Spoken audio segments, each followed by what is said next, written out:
On était tous les deux à parler de moi, de lui, de nous, de la sculpture qu'on allait faire ou du plaisir de vivre, sans témoin. C'est pas mal aussi de temps en temps. Si aujourd'hui Macha Sosno revient à Mougins, c'est à l'occasion du premier hommage rendu au plasticien depuis sa disparition en décembre dernier. Dans l'esprit de beaucoup, Sosno, c'est la tête carrée, la première sculpture habitée au monde.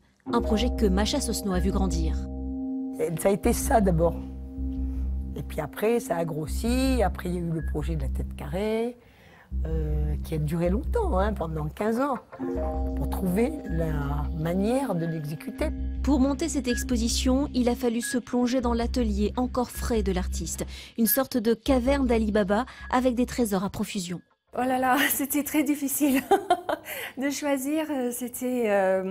Tout était tellement beau, mais c'était fantastique être dans cet atelier. En plus, un lieu où tout a été créé, où Sacha Sosno a imaginé et a créé toutes ses œuvres. Dans la sélection, forcément, des œuvres oblitérées chères à Sosno.